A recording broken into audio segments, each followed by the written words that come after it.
Helen Andrews is a conservative essayist and senior editor at the American Conservative, known for her sharp, polemical style and biographical work in Boomers, the men and women who promised freedom and delivered disaster.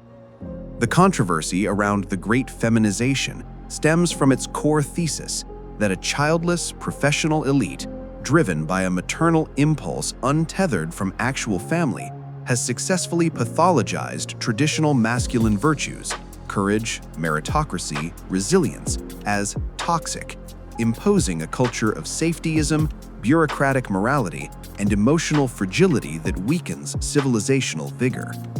Critics accuse Andrews of reactionary nostalgia, biological essentialism, and scapegoating women's progress, while her defenders see the work as a brave, necessary diagnosis of a culture abandoning the traits required for its own survival.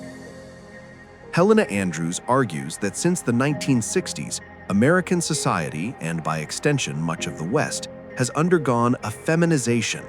This is not about women gaining equal rights or opportunities, a process she largely views as just and complete. Instead, it is about the cultural valorization of stereotypically feminine psychological traits and the simultaneous demonization of stereotypically masculine ones as the new moral standard for everyone. She posits that this shift has been engineered and accelerated primarily by a specific demographic, childless professional women and the men who emulate them. Unmoored from the fundamental, stabilizing institutions of family and child-rearing, this elite class has redirected its nurturing impulse towards society at large, seeking to protect it from risk, conflict, offense, and hardship, all, in her view, masculine virtues necessary for a thriving civilization. 1. The safetyism cult. The drive to eliminate all risk, microaggressions, and emotional discomfort from life is seen as a maternal impulse gone pathological. It creates fragile individuals and infantilizes society. The archetypal masculine virtue of courage, facing danger and hardship, is recast as toxic. 2. The war on merit and competition. Feminized culture, Andrews claims, prioritizes feelings and inclusion over excellence and achievement. Competition, hierarchy, and meritocracy are viewed as inherently oppressive and unfair, rather than as engines of progress. The masculine drive to win and build is suppressed in favor of ensuring no one feels like a loser. 3. The bureaucratization of virtue. Masculine honor, which demands personal responsibility and direct accountability, has been replaced by a system of bureaucratic, legalistic rules. Being good is no longer about internal character, but about compliance with externally imposed codes of conduct, e.g., HR directives, diversity training. This is a feminine, rule-based morality. 4. The displacement of the sacred. The traditional family and religious faith, which channel feminine and masculine energies into complementary, life-creating stability, have been dismantled. In their place, the childless elite anoints new secular sacraments, climate activism, social justice, and a therapeutic language of trauma and identity. These become the focus of quasi-religious fervor. 5. The creation of a sterile elite.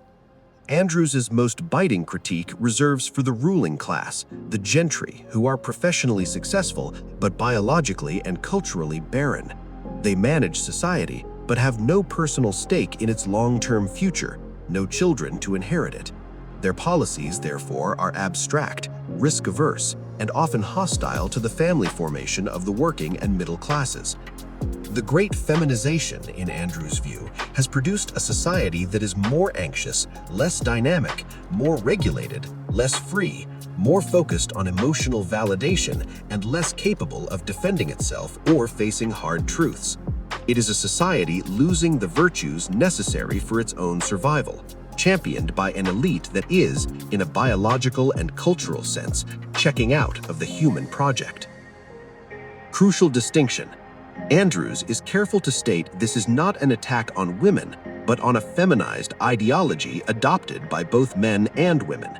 She contrasts the feminized professional with the feminine mother, The latter, in her telling, is rooted, practical, and has skin in the game, and thus is not the driver of this damaging cultural shift.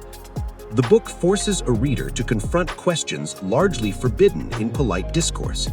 Is there a cultural cost to the systematic devaluation of traditionally masculine traits? Has the pursuit of equality morphed into an enforcement of psychological androgyny?